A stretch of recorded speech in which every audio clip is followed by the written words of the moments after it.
नमस्कार दोस्तों, उमेश का इंस्टीट्यूट में आपका स्वागत है। आज मैं आपके लिए प्रतिशत के सवाल कराऊंगा, तो इस वीडियो को पूरा देखें। चलिए स्टार्ट करते हैं। पहला सवाल है, किसी संख्या के 73% में 81 जोड़ने पर वही संख्या प्राप्त होती है, तो वह संख्या ज्ञात कीजिए। ठीक है, बहुत बढ़िया सवाल है। देखो, कोई भी संख्या है वो अपने आप में क्या होगी, अपने आप में होगी वो 100%। 100% में से ये कितना दिया गया है, संख्या 73% दी गई है। ठीक है, 73% दी गई है। हमें क्या करना है, उसमें 81 जोड़ना है, प्लस कर देना है 81। तो ये तो हमारा प्रतिशत की वैल्यू है और ये प्रतिशत की वैल्यू नहीं है, तो हमको ये पता करना है ये जो 81 है ये कितने प्रतिशत की वैल्यू है।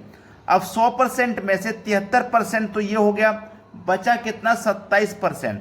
तो ये जो 81 है ये 27% की वैल्यू है। 81 27% की वैल्यू है भाई। 73 में 27 जोड़ेंगे 100% हो जाएगा, तो इसका मतलब 81 27% की वैल्यू हो गई।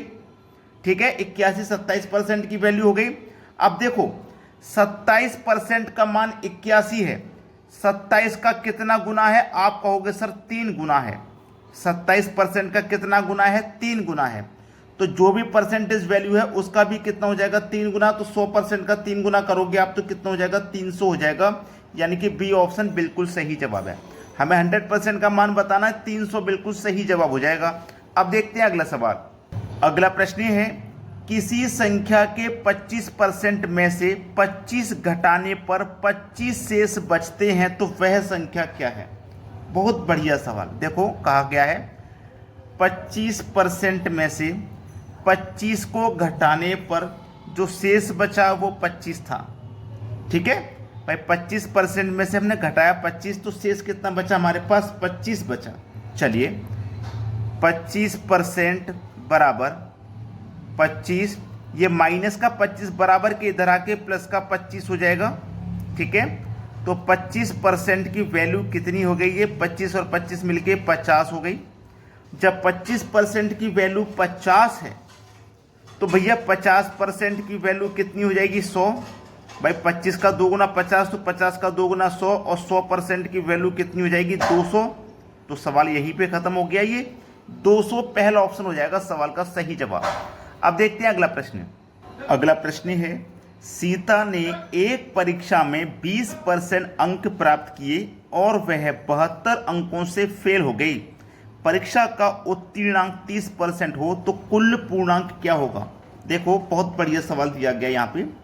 सीता ने एक परीक्षा में 20% अंक प्राप्त किए, 20% केवल प्राप्त किए हैं और 72 अंकों से वो फेल हो गई है। ठीक है, और जबकि पास होने के लिए केवल 30% अंक चाहिए, पास होने के लिए केवल 30% चाहिए, केवल 30%। तो केवल हमें पास होने के लिए चाहिए 30%, जिसमें से हमने प्राप्त कितने किए, 20%।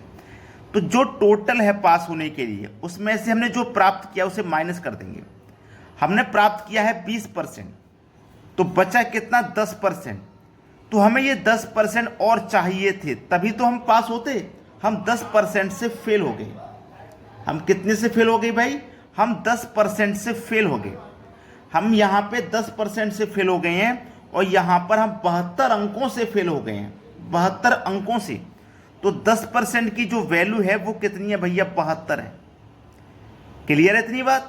10% की वैल्यू कितनी है, 72 है। हमसे पूछा है पूर्णांक क्या था, पूर्णांक क्या था ये पूछा है। तो पूर्णांक क्या होता है भैया, अपने आप में 100% होता है। क्लियर है ना, पूर्णांक अपने आप में कितना होता है, 100% होता है। जब 10% की वैल्यू 72 है तो भैया 100% की वैल्यू तो आप कितने जानते हैं। अगर यहाँ पे 72 है, यहाँ पे मैं एक जीरो बढ़ाऊंगा तो इधर भी एक जीरो बढ़ जाएगा, 720। तो 100% की वैल्यू सीधा सीधा 720 हो जाएगी। डी ऑप्शन बिल्कुल सही जवाब है। अब देखते हैं अगला प्रश्न। अगला सवाल है, मोहन ने परीक्षा में 25% अंक प्राप्त किए तथा वह 40 अंक से फेल हो गया, जबकि रवि ने उसी परीक्षा में 40% अंक प्राप्त किए जो उत्तीर्णांक से 35 अंक अधिक थे। तो बताओ परीक्षा का कुल पूर्णांक क्या था। बहुत बढ़िया सवाल, बेहतरीन क्वेश्चन। तो सबसे पहले ना इस प्रश्न में आपको करना क्या, एक मिडिल पॉइंट रखना है। ये रहा, ये मिडिल पॉइंट है आपका। ठीक है, ये आपका मिडिल पॉइंट है। तो मैं इधर लिखूंगा मोहन इधर मैंने मोहन लिखा मिडिल पॉइंट से, और इधर लिखूंगा जो दूसरा व्यक्ति है, दूसरा व्यक्ति का नाम क्या है, रवि, तो मैं इधर रवि लिखूंगा। ठीक है, तो मोहन ने 25% अंक प्राप्त किए। मोहन ने कितने प्राप्त किए भैया, 25% अंक प्राप्त किए, 25%। ठीक है, रवि ने कितने प्राप्त किए, रवि ने प्राप्त किए भैया 40%। इस मिडिल पॉइंट से, ठीक है, 40% प्राप्त किए। जो उत्तीर्णांक से 35 अधिक थे, यानी कि 35 अंक उत्तीर्णांक से अधिक थे। ठीक है, और जो मोहन ने 25% प्राप्त किए वो 40 अंक से फेल हो गया, यानी कि इसको 40 अंक कम मिले तब ये फेल हुआ है। यही तो कहने का मतलब है, 40 अंक इसने कम प्राप्त किए तो ये फेल हो गया। चलिए अब इसको समझते हैं। अब यहाँ पे 40 अंक प्राप्त किए थे रवि ने, और वो 35 अंक उसने अधिक प्राप्त किए थे, तो बताओ परीक्षा का कुल पूर्णांक क्या था। कुल पूर्णांक क्या होता भैया, 100% का मान उसने पूछा है, यानी कि 100% का मान क्या था हमको ये बताना है। चलिए यहाँ पे कितना 40 और यहाँ पे कितना 35, 40 और 35 को इसको जोड़ लीजिए, जो कि हो जाएगा हमारा 75। इन दोनों का अंतर करिए, 40 और 25 का अंतर कितना आएगा, 15। ठीक है, इन दोनों का अंतर करना है और इन दोनों को जोड़ना है, तो 75 हो गया। तो 15% की वैल्यू 75 है, तो 1% की वैल्यू कितनी हो जाएगी, 5। तो 1 की वैल्यू 5, तो 100 की वैल्यू कितनी भैया, 500। सवाल खत्म हो जाएगा। पहला ऑप्शन बिल्कुल सही जवाब है। अब देखते हैं अगला प्रश्न। अगला सवाल है, एक कक्षा में 30% छात्र हिंदी में, 25% छात्र अंग्रेजी में फेल हुए। देखिए यहाँ पे मैं सर्कल की मदद से आपको समझाऊंगा ये प्रश्न। ये सर्कल बनाया और एक मैंने ये सर्कल बनाया, दोनों सर्कल इस तरीके से बनाने, दोनों में जॉइंट हो। ठीक है, यानी कि ये वाला सर्कल इसमें शामिल हो, ये वाला इसमें शामिल हो, इस तरीके से बनाने। तो ये वाला आपका हिंदी का है और ये वाला सर्कल आपका इंग्लिश का है। ठीक है, चलिए कक्षा में 30% छात्र हिंदी में, कितने 30%, 25% इंग्लिश में फेल हुए हैं। ठीक है, ये दोनों मिला के फेल हुए हैं। दोनों विषय में मिला के 10% छात्र पास हुए, दोनों विषय में मिला के 10% छात्र पास हुए। दोनों को इसी तरीके से मिलाना है, ये इंग्लिश का हो गया, ये हिंदी का हो गया, दोनों मिले हुए हैं, दोनों को मिला करके यहाँ पे 10% छात्र पास हुए। ठीक है, इस तरीके से बनाना है आपको ये। अब बना लिया तो चलिए अब इसको सरल कर लीजिए। जो भी मात्रा होगी वो अपने आप में 100% होगी। 100% में से 30% हिंदी में, इंग्लिश में कितने 25, जोड़ोगे दोनों को कितना हो जाएगा भैया 45। कितना हो गया भैया 45% हुआ।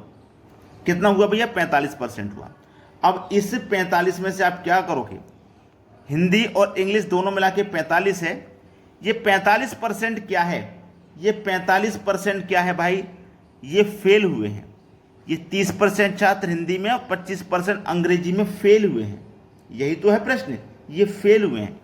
अब ये दोनों मिला करके 30 + 25, ये दोनों को जब मिलाओगे आप, 30 और 25 दोनों को मिलाओगे और इसमें से क्या करोगे, इस 10 को माइनस कर दोगे। अब इस 10 को क्यों माइनस करना है, क्योंकि हिंदी में और इंग्लिश में दोनों में मिला के 10% ऐसे हैं जो पास हो गए हैं। तो 30 और 25 मिला करके हो गया 55, इसमें से कर दो -10, तो कितना बचा भैया 45। 45% बचा, जो कि हमारे सवाल का सही जवाब बी ऑप्शन, जो कि यहाँ पे सही जवाब है। अब समझ में आ गया ना। अब देखते हैं अगला सवाल। अगला सवाल है, एक परीक्षा में 40% छात्र गणित में, 30% छात्र विज्ञान में तथा 15% दोनों विषयों में फेल हुए, तो कितने छात्र पास हुए। देखिए यहाँ पे हम वही सर्कल की मदद से इसको बनाएंगे जो पिछले क्वेश्चन को बनाया था। ये मैथ का हो गया और ये साइंस का हो गया। विज्ञान मतलब साइंस। मैथ में 40% और साइंस में कितने 30%, और दोनों में मिला के 15% फेल हुए हैं। ठीक है, चलिए 40 और 30 को जोड़ो 70, 40 + 30 माइनस करो ये बीच वाली वैल्यू, 70 - 15, तो कितना आया भैया निकल के 55% फेल। अब देखो उसने पूछा पास हुए। अब विद्यार्थियों की संख्या अपने आप में 100% होगी, जिसमें से 55% फेल हुए हैं। तो 55% जब फेल हो गए तो 55% को घटा दो, तो पास की संख्या पूछी है, तो पास हुए 45%। पहला ऑप्शन हो जाएगा सही जवाब। कुछ बच्चों ने जल्दी जल्दी में 55 भी सही कर दिया होगा। अब देखते हैं अगला सवाल। अगला प्रश्न है, एक कक्षा में 70% अंग्रेजी बोल सकते हैं तथा 65% हिंदी बोल सकते हैं। यदि कक्षा में 27% विद्यार्थी दोनों में से कोई भी भाषा नहीं बोल सकते तो उस कक्षा में कितने विद्यार्थी दोनों भाषाएं बोल सकते हैं। ये भी उसी सर्कल की मदद से होगा जैसे पिछला क्वेश्चन किया था। तो ये सवाल मैं आपको होमवर्क के लिए दे रहा हूं। सभी बच्चे इस प्रश्न का आंसर करके हमें कमेंट में बताएंगे क्या आएगा।